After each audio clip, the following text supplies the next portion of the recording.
Assalamualaikum warahmatullahi wabarakatuh. Alhamdulillah, selamat malam para sedulur-sedulur yang saya cintai dan semoga dicintai oleh Allah SWT.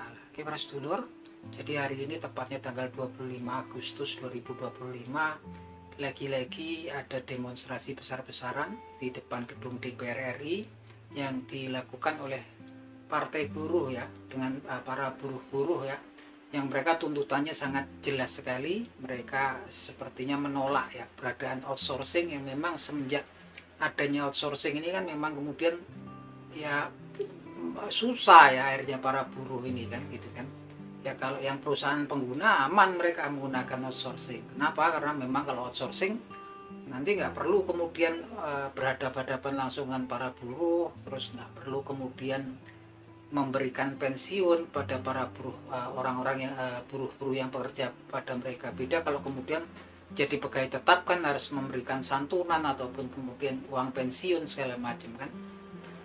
Nah, ini tuntutan-tuntutan masa buruh seperti itu ya. Tapi memang kemudian berlanjut juga dari elemen masyarakat, dari elemen mahasiswa juga turut serta. Nah teman-teman, kalau kita lihat memang kemudian saat ini nggak banyak ya media mainstream atau stasiun televisi yang menyiarkan demo-demo yang ada di Indonesia. Tapi memang kemudian informasi itu nggak bisa dibendung lagi sekarang ya, nggak seperti dulu. Artinya memang banyak media medsos ini memang kemudian di berbagai macam platform bisa kemudian secara langsung menyiarkan kondisi demo, bahkan secara live streaming ya teman-teman. Yang jelas memang kalau kita lihat saat ini, saya sendiri melihat kemudian kondisi di negeri kita ini sebenarnya memprihatinkan ya.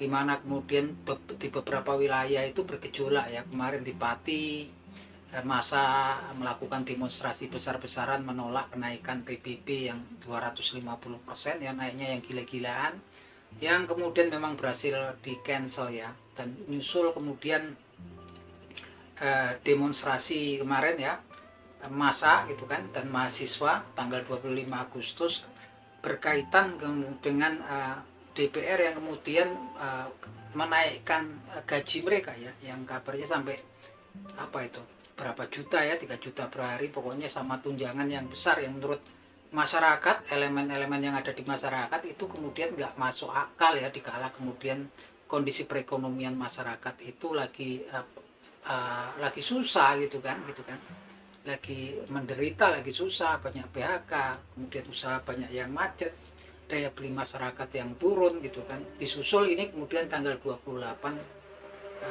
Agustus nih ya 2025, dan memang kemudian di beberapa wilayah yang lain juga banyak demonstrasi, tapi memang kaitannya lain ya. Di timur, di Papua, kaitannya memang kemudian kalau yang di Papua ya agendanya mereka ya kurang lebih disintegrasi ya itu kan. Artinya ini memang tugasnya Pak Prabowo Subianto sebagai presiden kita berat ya teman-teman. Secara tugas-tugas berat memang kemudian sepertinya memang bergelombang bersamaan ya, gejolak yang sosial yang terjadi di masyarakat.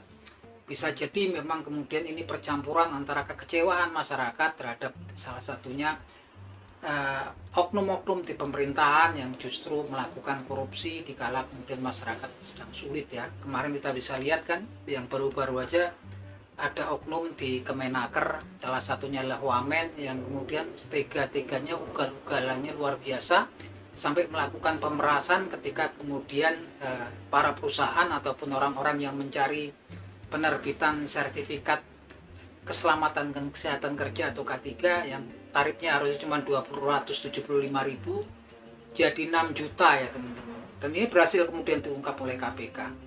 Nah teman-teman, kita nggak ngerti juga, sepertinya memang kemudian ketika ini terus menerus ya bergelombang, bahkan kemudian di media sosial juga disusupi ya, banyak akun-akun fake account, akun-akun yang kemudian bodong, yang mereka kerjanya secara teratur ya, berapa jam sekali mengupload konten-konten yang nadanya sepertinya mendiskreditkan pemerintah gitu kan, utamanya presiden kita Pak Prabowo Subianto. Oleh karena itu juga saya kemudian meyakini bahwasannya selain kekecewaan masyarakat, ini juga ada memang upaya-upaya secara sistematis yang berusaha mendiskreditkan pemerintah ya, yang menunggangi juga gitu kan. Memang masyarakat kecewa gitu kan melihat kondisi perekonomian saat ini, kondisi korupsi yang luar biasa. Tapi saya pikir memang Pak Prabowo juga pelan-pelan berhasil mengurai ya, salah satunya kasus-kasus korupsi ini mau dibongkar semua, mulai ya, paling nggak udah dimulai.